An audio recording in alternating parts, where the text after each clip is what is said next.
Baik, untuk Pak Pandi, saya persilakan untuk membuka salam. Assalamualaikum warahmatullahi wabarakatuh. Waalaikumsalam warahmatullahi wabarakatuh.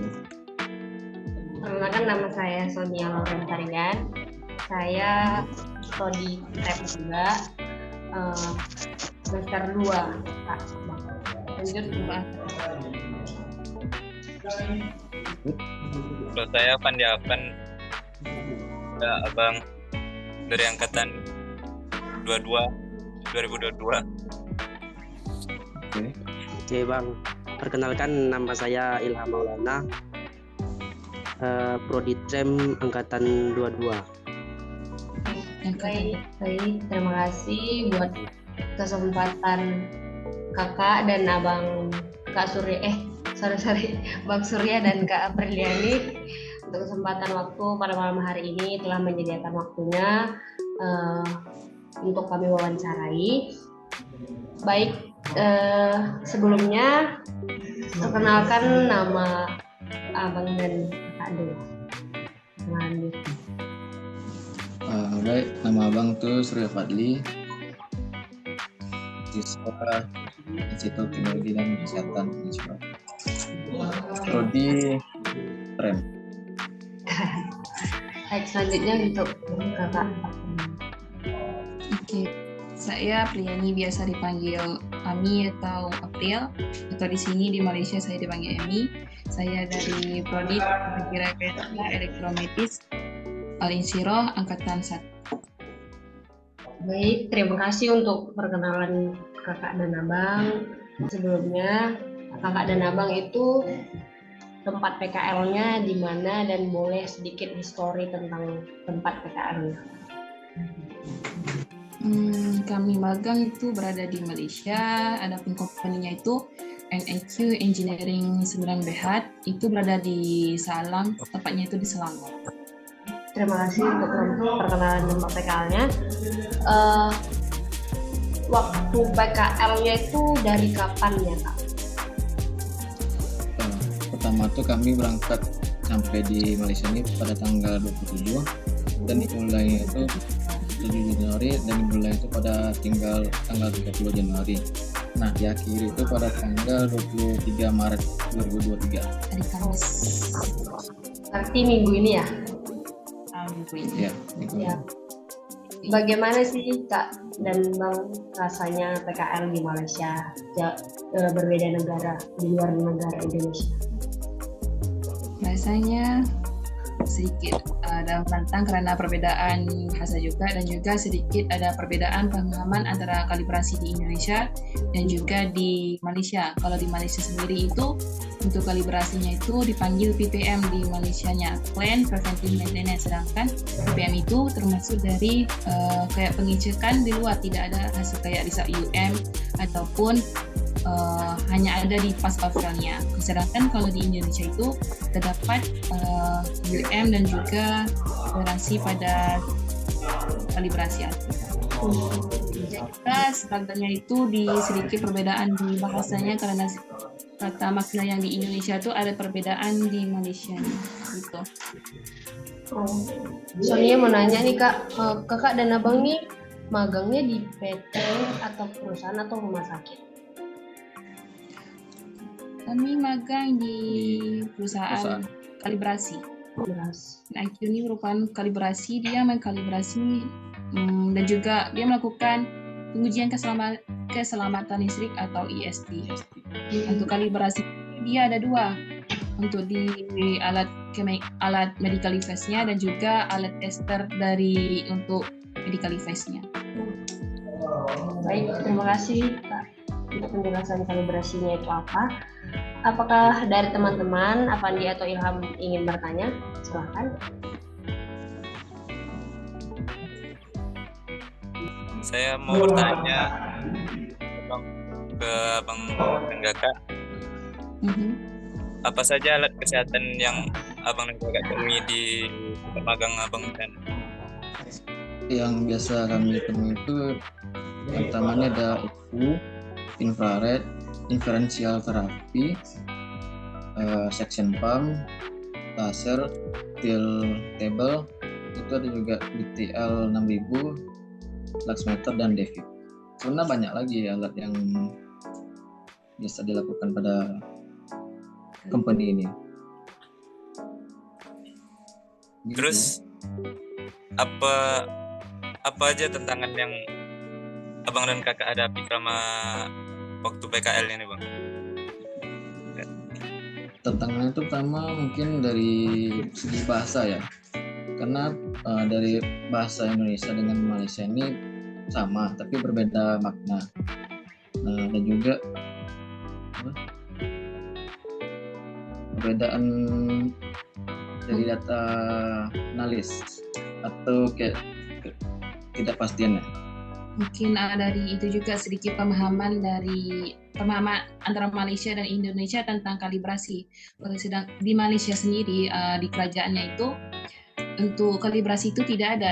Dia hanya ada PPM, seperti dia kayak pendataan itu lebih ke kualitatif, kayak pengecekan casing, pengecekan power cord, display, switch atau tombol-tombol gitu, push button. Sedangkan kalau di Indonesia sendiri itu melakukan dia kalibrasi terhadap equipment-nya, medical equipment-nya, sama juga tester. Terdapat juga ada pengolahan data pada hasil kalibrasinya. Makanya dibuatlah terdapat UM di Indonesia, sedangkan di Malaysia sendiri dia tidak ada kayak UM gitu di hasil sertifikat kalibrasinya atau sedang PPM-nya. Gitu. Baik Kak, terima kasih untuk penjelasannya. Sonia ingin bertanya, apa saja sih yang setiap harinya dilakukan atau kegiatan yang kakak abang lakukan? Satu hari itu ngapain aja? Atau menemui alat berapa saja?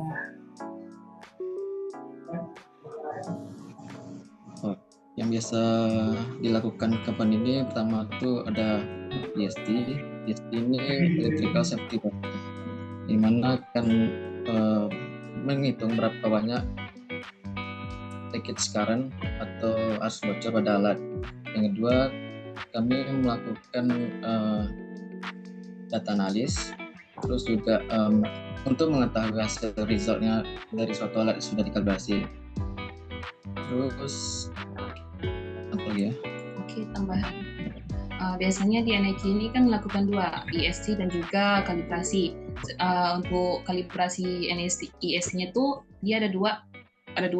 Yang pertama itu alatnya tuh datang ke company atau kitanya ke hospitalnya melakukan PPM. Kemudian nanti perusahaan itu akan meng-calling atau menghubungi pihak admin dari company-nya. Kemudian kita membuat jadwal, nanti di jadwal itu kemudian disusun siapa saja yang mengikuti atau melaksanakan PPM tersebut. Salah satunya saya pergi ke hospitalnya Malaysia itu Hospital Beacon. Saya melakukan PPM terhadap ESU. Di situ saya melakukan EST dan juga kalibrasi. Di situ saya mengambil data, kemudian setelah ambil data itu kembali ke company-nya tuh membuat prosedur atau langkah kerja dari ESU-nya dan juga mengolah data dari hasil kalibrasi tersebut. Gitu. Baik Kak, terima kasih untuk jawabannya. Izin bertanya Kak sama Bang Fadli, apa saja manfaat yang didapatkan dari kegiatan PKL? Manfaat banyak sih kalau manfaatnya. Pertama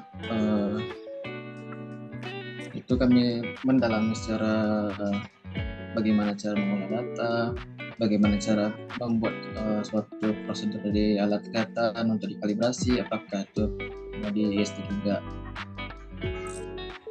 Dan juga karena company mengadakan training berupa training EST atau juga training tentang UM, kami sebagai intern di sini ikut serta dalam training atau membantu training dari company dilakukan atau mengikuti biasa di sini dipanggil bos, ikut training jadi asisten dari bos tersebut melakukan training. Dan satu lagi kami juga ikut bos juga jalan-jalan karena enak lah kalau di company sini. Kami kemarin tuh jalan-jalan ke Thailand, Ke Thailand, ke Thailand, Putrajaya, Terengganu, keliling-keliling KL, keliling-keliling Malaysia juga. menambah networking atau relasi di luar negeri. Oke Kak, makasih. Baik, sepertinya seru banget magang di luar Indonesia. Jelas lebih banyak di Malaysia. Mengikuti jejak kami. Satu lagi Kak mau nanya. Oke. Misalnya kalau biayanya itu gimana? Oh biaya. Biaya dari pribadi. Kalau biaya dari pribadi, mulai dari Harinya gitu. Oke, kalau dari laki-lakinya di NIC-nya itu disediakan tempat tinggal. Ada asramanya. asrama mes. Di NIC ini mempunyai 2 lantai. Yang lantai bawah itu digunakan sebagai operasi kerja. Yang 2 itu ada tempat asrama atau tentang ada kayak ruang tamu gitu. Jadi untuk anak laki-laki ini tinggal di atasnya di lantai 2, sedangkan yang kami yang perempuan itu menyewa rumah. Untuk tiket pesawat pergi pulang dan juga makan kebutuhan pribadi ditanggung sendiri.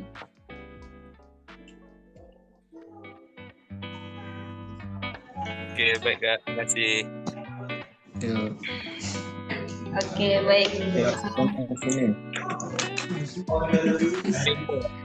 Pertanyaan satu lagi, Kak.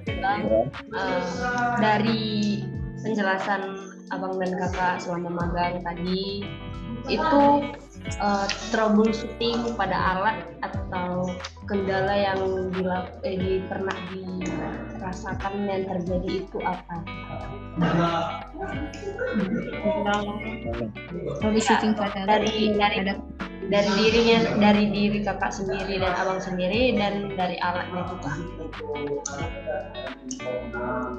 Kendala dari saya pribadi itu di pengujian keselamatan listrik. Karena kan di prodi sendiri di PM itu tidak ada pelajaran tentang pengujian keselamatan listrik. Sedangkan di company ini sendiri dia tuh utamanya tuh di IST-nya. Jadi yang tidak kayak ketimpaan lah gitu, ibarat tidak tahuan tentang pengujian keselamatan listrik yang dari institut, jadi tahu bagaimana cara melakukan IST di NIT sendiri. Oke, kendala itu satu, kemudian kendala di sedikit perbedaan dari istilahnya itu. Itu istinya cara pengolahan data itu, jadi mendapat lebih banyak bagaimana cara pengolahan data itu seharusnya, dari cara mana data itu didapatkan, dan cara kita mengolah sourcing atau persenan dari alat itu jadi dalam. Dari Surya? Kalau dari Abang sendiri mungkin sama dengan kayak kami. Yang pertama itu tidak ada diajarkan bagaimana IST alat. Yang kedua itu mungkin dari sebagai engineer nih kan kita harus membuat pertama nih prosedur untuk dikasihkan kepada teknisi. Nah, untuk membuat prosedur nih kami harus membaca semua manual book yang ada pada alat tersebut. Nah, jika salah tulis prosedur, maka si teknisinya akan juga salah melakukan kalibrasi atau IST pun. Nah, untuk melakukan data analisisnya juga harus berhati-hati, karena salah sedikit angka yang kita masukin, maka hasilnya itu akan tidak bagus atau bisa jadi alat itu tidak layak digunakan. Mungkin bisa juga berbahaya untuk pasien nanti. Dan juga scope antara tujuan engineer sama technician itu berbeda. Kalau technician itu kayak D3 itu hanya mengambil atau mengkolik data saat melakukan kalibrasi.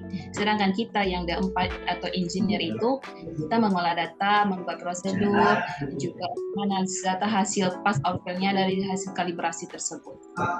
Ini perbedaan antara engineer sama technician. Mengetahui setelah masuk dari company mengetahui antara scope engineer sama technician.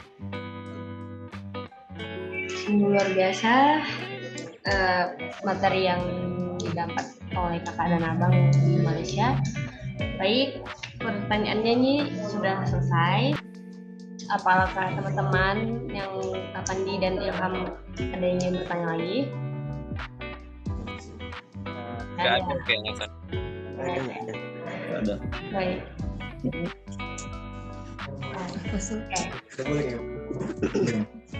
Baik, untuk kakak dan abang, terima kasih sudah meluangkan waktunya untuk kami wawancarai.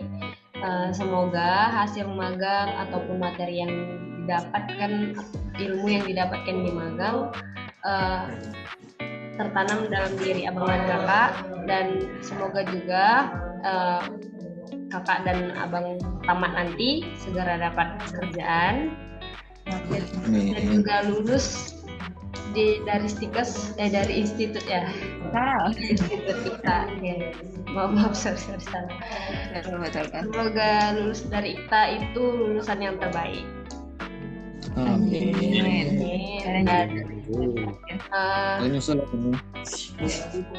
Dan hati-hati juga pada saat balik nanti dalam minggu ini ya, Kak Bang. Hati-hati deh. Sekali lagi terima kasih banyak kami ucapkan. Tibalah kita di penghujung wawancara. Terima kasih untuk kesempatannya juga buat teman-teman juga. Kita menutup, saya serahkan kepada Apandi Hapan. Baik, terima kasih buat abang dan kakak sekali lagi. Maaf kalau agak nyeleneh dari pertanyaannya bang. Tak apa. Tak. Surya juga menyeleneh jawab. Bila saya tutup dengan assalamualaikum warahmatullahi wabarakatuh. Waalaikumsalam warahmatullahi wabarakatuh. Baik, kakak dan abang silakan. Udah boleh. Baik. Bang. Oke. Semangat kuliahnya.